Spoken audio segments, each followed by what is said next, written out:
नमस्कार, मैं CS पटेल बृहन मुंबई महानगर पालिका शिक्षण विभाग वर्चुअल क्लास में आप सबका हार्दिक स्वागत करता हूं। बच्चों, वैश्विक महामारी के चलते इस वर्ष का अध्ययन अध्यापन का कार्यक्रम प्रभावित हो रहा है। ऐसे में हमारी बृहन मुंबई महानगर पालिका ने प्रत्येक विद्यार्थी तक ऑनलाइन टीचिंग पहुंचाने का प्रयास शुरू कर दिया है। बच्चों, कक्षा छठी में आज हम पढ़ेंगे इतिहास। तो स्क्रीन पर आप देख पा रहे हैं इतिहास और नागरिक शास्त्र की पाठ्य पुस्तक, जिसमें आज हम सीखने वाले हैं इतिहास। और बच्चों, आज का पाठ है 10वां पाठ, प्राचीन भारत सांस्कृतिक भाग 1 यानी एंशिएंट इंडिया कल्चरल पार्ट 1 की हम बात करेंगे।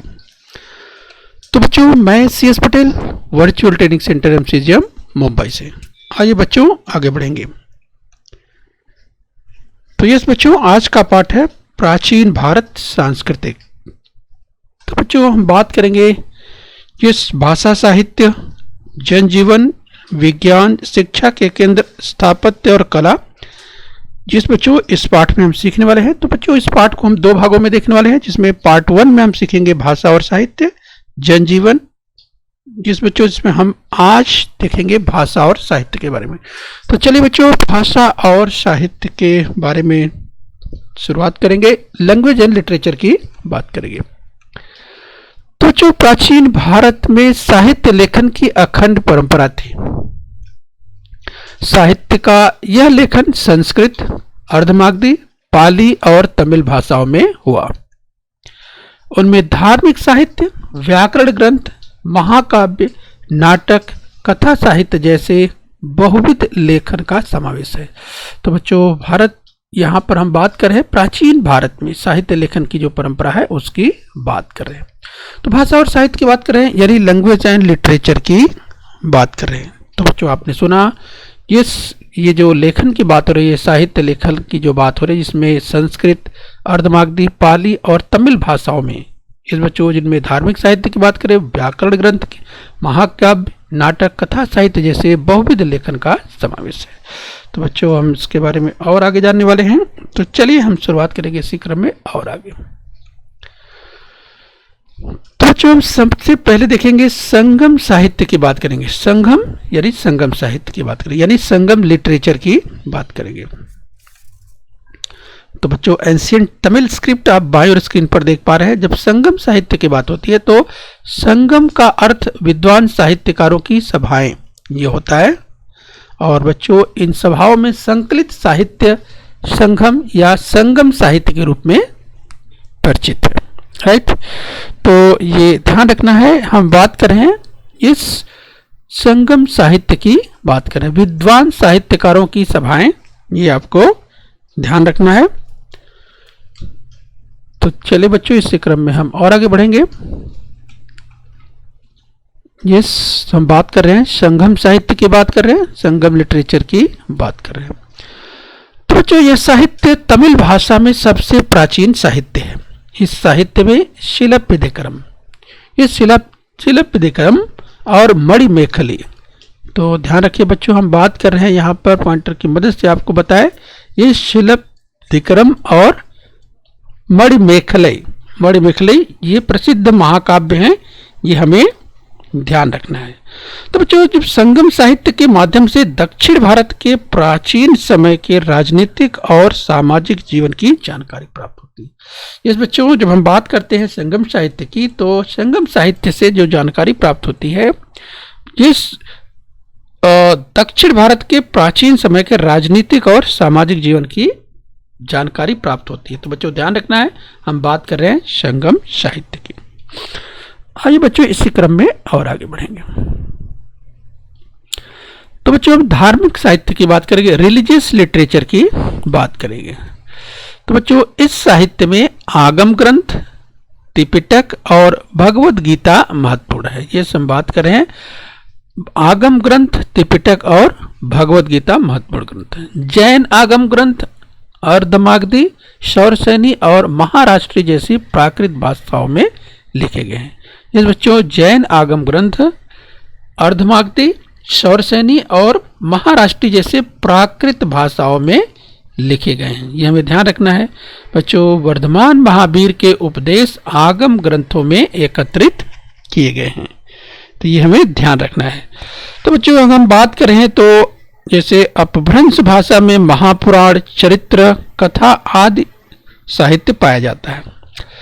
सिद्धसेन दिवाकर ने न्याय शास्त्र से संबंधित समसुत्त नामक ग्रंथ प्राकृत भाषा में लिखा। विमल सूरी ने पौमचरी नामक प्राकृत काव्य में रामकथा बताई है। वहीं हरिभद्र सूरी का समराइच कहा और उद्योतन सूरी का कुवलय माला कहा ग्रंथ भी विशेष प्रसिद्ध है। राइट, तो ये ध्यान रखना है। आज बच्चों इसी क्रम में हम और आगे बढ़ेंगे। बच्चों क्या आप जानते हैं उत्तर भारत से महाराष्ट्र के प्रदेशों में प्रचलित अधिकांश भाषाएं प्राकृत तथा संस्कृत भाषाओं का विकसित रूप है। और बच्चों प्राकृत शब्द प्रकृत शब्द से बना है और प्रकृत का अर्थ प्राकृतिक अथवा नैसर्गिक होता है, जो बाईं ओर स्क्रीन पर आप देख पा रहे हैं।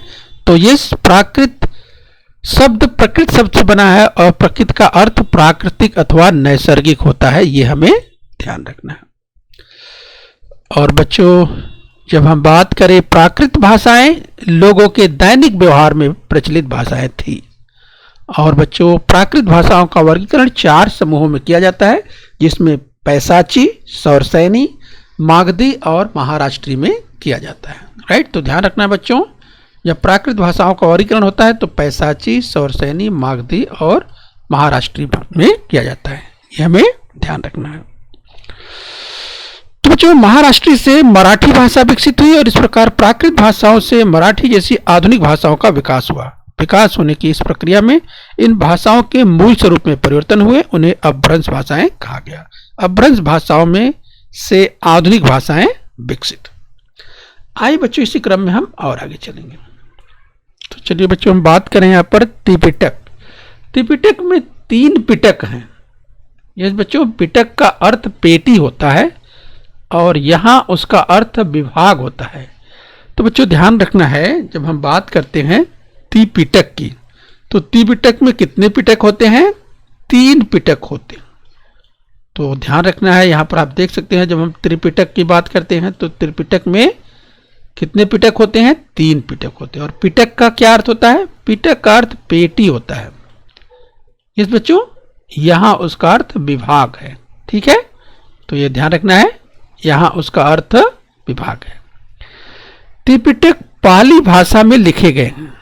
ध्यान रखिए बच्चों, त्रिपिटक पाली भाषा में लिखे गए हैं।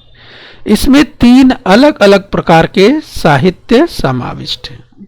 तो चलिए ध्यान रखिए, यहाँ पर समझ सकते हैं आगम और त्रिपिटक की अगर हम बात करें तो त्रिपिटक पाली भाषा में लिखे गए हैं, ये ध्यान रखना है। उसमें 3 अलग अलग प्रकार के साहित्य समाविष्ट हैं। आइए बच्चे इन्हें हम देखने का प्रयास करेंगे, इसी क्रम में और आगे बढ़ेंगे। ये बच्चों जिसमें पहला है सुत्त पिटक। तो चलिए जिन 3 पिटकों की बात कर रहे हैं उसमें पहला क्या है बच्चों? पहला है सुत्त पिटक। अभी सुत्त पिटक में क्या है? तो बच्चों सुत्त पिटक में इसमें गौतम बुद्ध के उपदेश वचनों को एकत्रित किया गया है। इन वचनों को सूक्त कहते हैं। गौतम बुद्ध के उपदेश के वचनों को इसमें अर्थात सुत्त पिटक में एकत्रित किया गया है और इन वचनों को सूक्त कहते हैं, ये हमें ध्यान रखना है। चलिए बच्चों इसी क्रम में हम और आगे पढ़ेंगे और देखेंगे दूसरा जो है विनय पिटक। विनय पिटक के बारे में ध्यान रखिए। जब विनय पिटक की बात करते हैं बच्चों तो यहाँ विनय शब्द का अर्थ नियम है। इसमें बौद्ध संघ के भिक्षुओं और भिक्षुनियों को दैनिक जीवन में कैसा आचरण करना चाहिए इसके नियम दिए हैं। तो बच्चों यहाँ पर ध्यान रखना है, विनय पिटक की बात हो रही है और विनय पिटक में क्या ध्यान रखना है आपको? विनय का अर्थ नियम से है। इसमें बौद्ध संघ के भिक्षुओं और भिक्षुनियों को दैनिक जीवन में कैसा आचरण करना चाहिए इसमें नियम दिए हुए हैं। तो चलिए बच्चों हम बात कर रहे हैं विनय पिटक की। जिस तीसरा है अभिधम्म पिटक। तो बच्चों अभिधम्म पिटक इसमें बौद्ध धर्म के दर्शन को समझाया गया है। तो यहाँ ध्यान रखना है, अगर हम अभिधम्म पिटक की बात करें इसमें बौद्ध धर्म के दर्शन को समझाया गया है। जिस बच्चों और त्रिपिटक की व्याख्या करने वाला अट्टकथा अंतरकथा नामक ग्रंथ प्रसिद्ध है। जिस बच्चों तो यहाँ पर हम अगर देखें तो इस विदेशियों को अपने अनुभव बताने वाली गाथाओं की रचना की है। विदेशियों ने अपने अनुभव बताने वाली गाथाओं की रचना की है और बच्चों उन्हीं गाथाओं को थेरी गाथा नामक ग्रंथ में संकलित किया गया। तो स्क्रीन पर आप देख पा रहे हैं बच्चों, हम थेरी गाथा की बात कर रहे हैं। तो किस तरीके से बच्चों यहाँ समझ सकते हैं कि विदेशियों ने अपने अनुभव बताने वाली गाथाओं की रचना की है और उन गाथाओं को जिस बच्चों थेरी गाथा नामक ग्रंथ में संकलित किया गया है। ये गाथाएं पाली भाषा में है, राइट। ध्यान रखना है, परीक्षा में पूछा जा सकता है कि थेरी जो गाथाएं हैं ये किस भाषा में है। तो किस भाषा में है बच्चों? पाली भाषा में है, ये हमें ध्यान रखना है। चलिए बच्चों इसी क्रम में और आगे बढ़ेंगे। जिस बच्चों हिंदुओं का पवित्र ग्रंथ भगवद गीता महाभारत का ही एक अंग है। इस दाहिने स्क्रीन पर आप देखिए, जो भगवद गीता की बात करें, श्रीमद् भगवद गीता, तो हिंदुओं का पवित्र ग्रंथ भगवद गीता महाभारत का ही एक अंग है। भगवद गीता में कहा गया है फल की आशा न करते हुए अपना अपना कर्तव्य करें। इसमें यह भी बताया गया है कि ईश्वर की भक्ति का मार्ग सबके लिए मुक्त है। तो इस तरह से यहाँ पर ये बताया गया है। आइए बच्चों इसी क्रम में हम और आगे बढ़ लेते हैं। इस बच्चों ईस्वी सन की 8वीं शताब्दी में आद्य शंकराचार्य हुए। इस बच्चों तो ईस्वी सन की 8वीं शताब्दी में आद्य शंकराचार्य हुए और उन्होंने ज्ञान और वैराग्य जैसी बातों पर बल दिया। इसके साथ ही बच्चों उपनिषदों, ब्रह्मसूत्रों और भगवद गीता ग्रंथों पर भाष्य लिखकर उनका अर्थ स्पष्ट किया।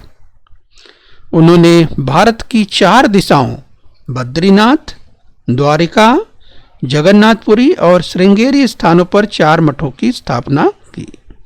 इस बच्चों हम बात कर रहे हैं आद्य शंकराचार्य की, राइट। तो ध्यान रखिए बच्चों, पूछा जा सकता है ईस्वी सन की 8वीं शताब्दी में आद्य शंकराचार्य।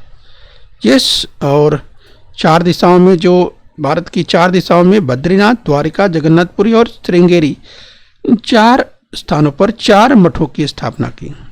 यस बच्चों, चलिए ध्यान रखिए, आगे बढ़ेंगे। तो बच्चों हम अध्ययन कर रहे हैं प्राचीन भारत सांस्कृतिक। कौटिल्य ने अर्थशास्त्र ग्रंथ लिखा। ये भी बच्चों पूछा जाता है अक्सर, ध्यान रखिए। इस जो अर्थशास्त्र ग्रंथ की बात कर रहे हैं तो किसने लिखा? कौटिल्य ने। पूछा जाता है परीक्षा में, ध्यान रखिए। उत्तम शासन व्यवस्था कैसी होनी चाहिए, इसका विस्तृत विचार विमर्श कौटिल्य ने इस ग्रंथ में किया है। यस, तो कौटिल्य के अर्थशास्त्र में किसके बारे में विचार किया गया है? यस बच्चों, शासन व्यवस्था, उत्तम शासन व्यवस्था कैसी होनी चाहिए, ये कौटिल्य ने अर्थशास्त्र, जो इनकी पुस्तक है, इनका ग्रंथ है, उसमें विचार किया है। तो ये हमें ध्यान रखना है। आइए बच्चों इसी क्रम में हम और आगे बढ़ेंगे। तो जो हम बात करेंगे इस व्याकरण ग्रंथ की बात करेंगे, यानी ट्रीटीज ऑन ग्रामर की बात करेंगे। तो बच्चों व्याकरणाचार्य पाणिनि द्वारा लिखित अष्टाध्यायी नामक ग्रंथ संस्कृत व्याकरण का प्रामाणिक ग्रंथ माना जाता है। तो बच्चों आप देख सकते हैं बायो स्क्रीन पर आप एक डाक टिकट देख सकते हैं, यस, जिसपे पाणिनि को आप देख सकते हैं, महर्षि पाणिनि। यस, तो बच्चों जिन्हें व्याकरणाचार्य कहा जाता है और व्याकरणाचार्य पाणिनि द्वारा लिखित अष्टाध्यायी ये ग्रंथ बच्चों संस्कृत व्याकरण का प्रामाणिक ग्रंथ माना जाता है। ये हमें ध्यान रखना है। ये अष्टाध्यायी की बात कर रहे हैं। पतंजलि ने महाभाष्य ग्रंथ लिखा, राइट बच्चों। तो ध्यान रखिए, महाभाष्य ये जो ग्रंथ है किसकी रचना है? पतंजलि की है। ये हमें ध्यान रखना है। इस ग्रंथ में पाणिनि द्वारा लिखित अष्टाध्यायी ग्रंथ में दिए गए सूत्रों का स्पष्टीकरण किया गया है। तो पाणिनि द्वारा लिखित अष्टाध्यायी ग्रंथ में दिए गए सूत्रों का स्पष्टीकरण किया गया है, ये हमें ध्यान रखना है। तो बच्चों, इसके पहले इसी क्रम में जैसा हमने कहा कि जब हम बात कर रहे हैं व्याकरण ग्रंथ की बात करें, तो आपने देखा भी कि किस तरीके से इस पाणिनि द्वारा लिखित अष्टाध्यायी ग्रंथ में दिए गए सूत्रों का स्पष्टीकरण किया गया है, ये आपने देखा। आइए बच्चों, इसी क्रम में और आगे बढ़ेंगे।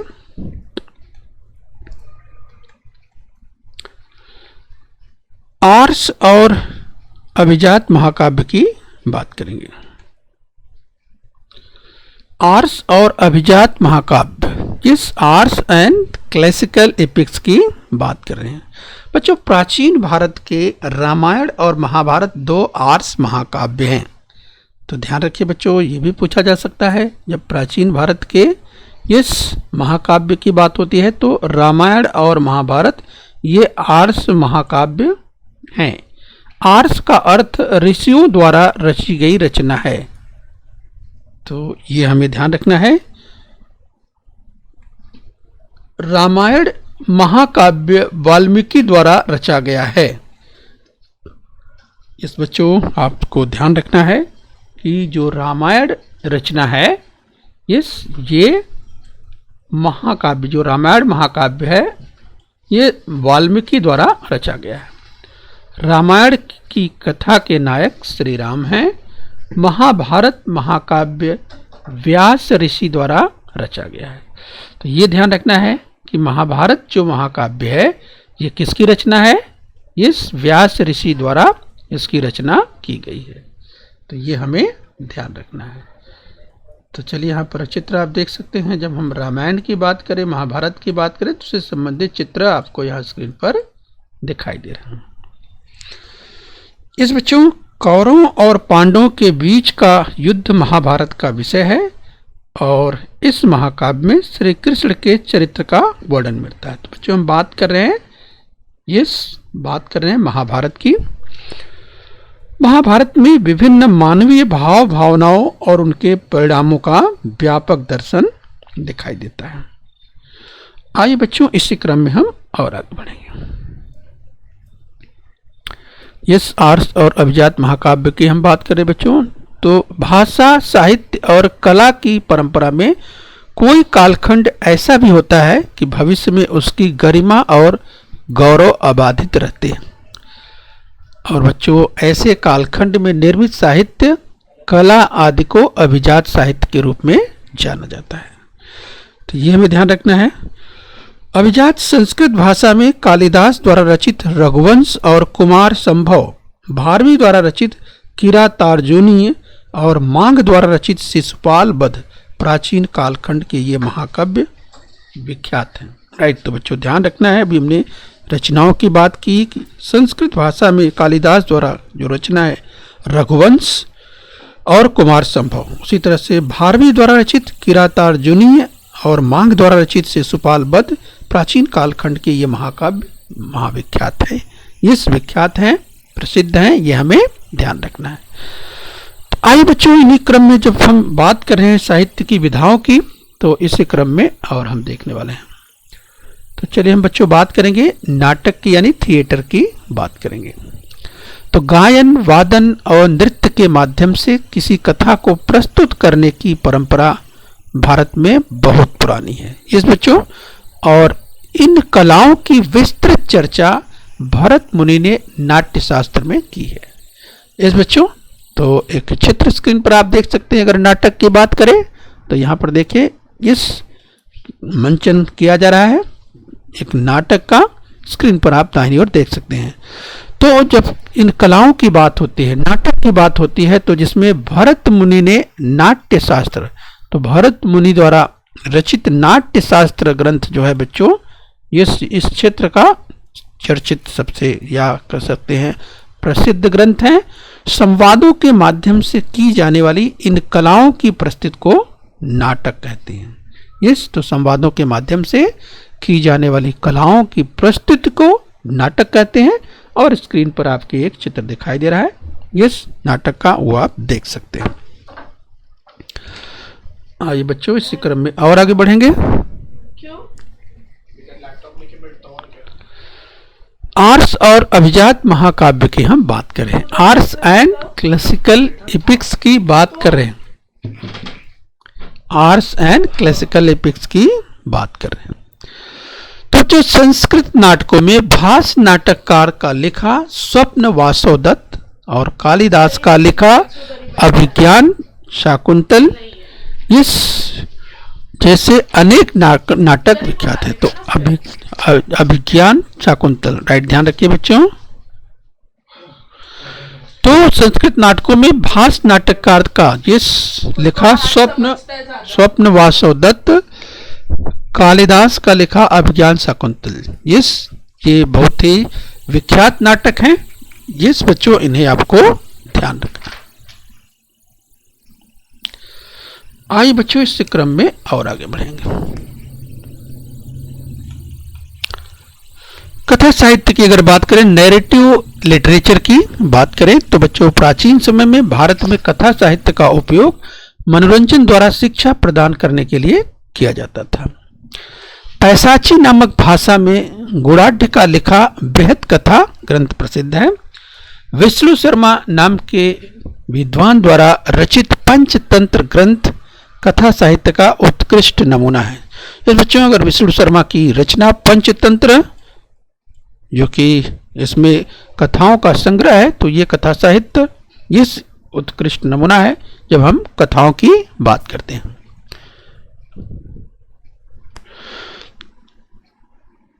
जिस बच्चों तो इस ग्रंथ का अनेक भाषाओं में अनुवाद भी हुआ है, बौद्ध जातक कथाएं भी विख्यात है। तो इस तरीके से बच्चों पार्ट 1 में हमने यहां तक अध्ययन किया, यानी हमने बात की भाषा और साहित्य की, जिसमें हमने संगम साहित्य के बारे में देखा, धार्मिक साहित्य, सुत्त पिटक के बारे में, तीनों पिटकों के बारे में बात की, तथा व्याकरण साहित्य, आर्स और अभिजात महाकाव्य, तथा नाटक के बारे में हमने, तथा कथा साहित्य को बच्चों हमने पार्ट 1 में अध्ययन कर लिया है। जिस बच्चों अगले क्रम में यानी इसी क्रम में हम जब अगली बार यानी पार्ट 2 लेकर आएंगे, तो उसके आगे जनजीवन विज्ञान और क्रमशः बच्चों आगे पार्ट में बढ़ेंगे। तो चलिए बच्चों अभ्यास कर लेते हैं। यहां तक हमने अध्ययन कर लिया है, तो चलिए ध्यान से देखिए स्क्रीन पर। अभी आपके सामने कथन है, आपको कथन को पहचानना कि कथन सत्य है या असत्य है। तो पहला कथन है, संगम का अर्थ विद्वान साहित्यकारों की सभाएं होता है। तो क्या यह कथन सत्य है? याद कीजिए, क्या यह कथन सत्य है? इसकी चर्चा हमने की थी। संगम का अर्थ विद्वान साहित्यकारों की सभाएं होता है। तो बच्चों आपको याद आ गया होगा। यस, तो अपना उत्तर टैली कीजिए। यह कथन बिल्कुल सत्य है। आइए बच्चों अगला कथन देखते हैं इसी क्रम में। तो देखिए स्क्रीन पर दूसरा कथन, वर्धमान महावीर के उपदेश आगम ग्रंथों में एकत्रित किए गए हैं। क्या यह कथन सत्य है? वर्धमान महावीर के उपदेश आगम ग्रंथों में एकत्रित किए गए हैं। तो बच्चों आपको ध्यान आ रहा होगा। तो चलिए, आपने उत्तर दे दिया होगा, तो अपना उत्तर टैली करिए। जिस बच्चों ये भी कथन बिल्कुल सत्य है। तो चलिए बच्चों इसी क्रम में अगला कथन हम देखेंगे। तो ध्यान से देखिए, अगला कथन है, इस बच्चों त्रिपिटक में 13 पिटक हैं। तो याद कीजिए बच्चों, त्रिपिटक में 13 पिटक हैं। तो क्या यह कथन सत्य है अथवा असत्य है? याद कीजिए बच्चों, इसकी भी चर्चा हमने की थी। तो चलिए आपको उत्तर याद आ गया होगा, तमाम विद्यार्थी ने उत्तर दे भी दिया होगा। तो चलिए अपना उत्तर टैली कीजिए। तो बच्चों ये कथन असत्य है। तो अगर ये कथन असत्य है, तो बच्चों ऊपर लिखा हुआ है कि अगर कथन, यदि कथन असत्य हो तो उसे सत्य करके लिखिए। तो आप सोचिए इसमें असत्य क्या है। त्रिपिटक में 13 पिटक हैं, तो वहां बच्चों को याद आ भी गया होगा त्रिपिटक। तो और जबकि यहां पर क्या लिखा है 13, तो क्या त्रिपिटक में 13 पिटक हैं? यस बच्चों, इसीलिए असत्य है। तो तमाम बच्चों ने सही कर लिया होगा। तो इसे शुद्ध करना है, यानी कथन को सही करना है। तो इस तरह से सत्य कथन करके लिखेंगे और लिखेंगे त्रिपिटक में 13 नहीं बल्कि 3। त्रिपिटक में 3 पिटक हैं। यस, त्रि का मतलब ही होता है बच्चों 3। तो इस तरह से बच्चों कथन अगर असत्य है तो उसे सत्य करके लिख लेना। आइए चलिए बच्चों और अभ्यास करेंगे। इसी क्रम में आगे बढ़ेंगे। ध्यान से देखिए। तो ध्यान से देखिए, यह कथन सत्य है या असत्य। अगला कथन है थेरी गाथाएं पाली भाषा में हैं। याद कीजिए बच्चों, इसकी चर्चा हमने की थी, आपको याद आ रहा होगा। थेरी गाथाएं पाली भाषा में हैं। तो क्या यह कथन सत्य है? थेरी गाथाएं पाली भाषा में हैं? यस, तमाम विद्यार्थियों ने उत्तर दे दिया होगा। तो चलिए आप अपना उत्तर टैली कीजिए। क्या आप सही है? यस, सत्य है। तो बच्चों थेरी गाथाएं पाली भाषा में है, यह कथन बिल्कुल सत्य है। शाबाश, मुझे लगता है तमाम विद्यार्थियों ने इसका उत्तर दे दिया होगा। आइए बच्चों इसी क्रम में और आगे बढ़ते हैं। तो बच्चों अगला कथन है, जरा ध्यान से देखिए। अष्टाध्यायी ग्रंथ संस्कृत व्याकरण का प्रामाणिक ग्रंथ माना जाता है। तो याद कीजिए बच्चों, इसकी चर्चा हमने की थी। तो क्या यह कथन सत्य है? अष्टाध्यायी जो ग्रंथ है ये संस्कृत व्याकरण का प्रामाणिक ग्रंथ माना जाता है, ऐसा इस कथन में बताया गया। तो क्या यह कथन सत्य है? चलिए उत्तर दीजिए। मुझे लगता है कि आपने उत्तर दिया होगा। तो चलिए अब अपना उत्तर टैली कीजिए। अष्टाध्यायी ग्रंथ संस्कृत व्याकरण का प्रामाणिक ग्रंथ माना जाता है, ऐसा कहा जा रहा है इस कथन में। यस बच्चों, ये भी कथन बिल्कुल सत्य है। तो आपने उत्तर टैली कर लिया होगा। अष्टाध्यायी ग्रंथ संस्कृत व्याकरण का प्रामाणिक ग्रंथ माना जाता है। आइए बच्चों इसी क्रम में और आगे बढ़ते हैं। चलिए बच्चों ध्यान से देखिए एक और कथन। अगला कथन है रामायण और महाभारत 2 आर्ष महाकाव्य हैं। याद कीजिए बच्चों, क्या यह कथन सत्य है? रामायण और महाभारत 2 आर्ष महाकाव्य हैं। क्या यह कथन सत्य है? बच्चों इसकी चर्चा की थी, मुझे लगता है आपको याद आ गया होगा। तो चलिए आपने उत्तर दे दिया होगा, तो आप टैली कीजिए। यस, ये भी कथन बिल्कुल सत्य है। रामायण और महाभारत 2 आर्ष महाकाव्य हैं, ये कथन बिल्कुल सत्य है। आइए बच्चों आगे बढ़ेंगे। तो चलिए बच्चों आज का अंतिम प्रश्न ले लेते हैं। ध्यान से देखिए। पंचतंत्र विष्णु शर्मा का उत्कृष्ट कथा साहित्य है। याद कीजिए बच्चों, हमने चर्चा की थी। तो क्या ये कथन जो पंचतंत्र विष्णु शर्मा का उत्कृष्ट कथा साहित्य है, क्या ये कथन सत्य है या असत्य है? इस बच्चों तो बताइए आपका विचार क्या है। तो मुझे लगता है कि आपने उत्तर दे दिया होगा। तो चलिए अपना उत्तर टैली कीजिए। यस बच्चों, ये कथन बिल्कुल सत्य है। पंचतंत्र विष्णु शर्मा का उत्कृष्ट कथा साहित्य है। बच्चों इसमें बहुत अच्छी अच्छी कहानियां हैं। तो समय मिले, अवसर मिले तो जरूर पढ़िए। विष्णु शर्मा की रचना है पंचतंत्र। बच्चों बृहन मुंबई महानगर पालिका के इस चैनल को सब्सक्राइब कर लीजिए और बेल आइकन प्रेस कर लीजिए। तो बच्चों हम उम्मीद करते हैं यहाँ तक आपने समझ लिया है। आगे फिर मिलेंगे।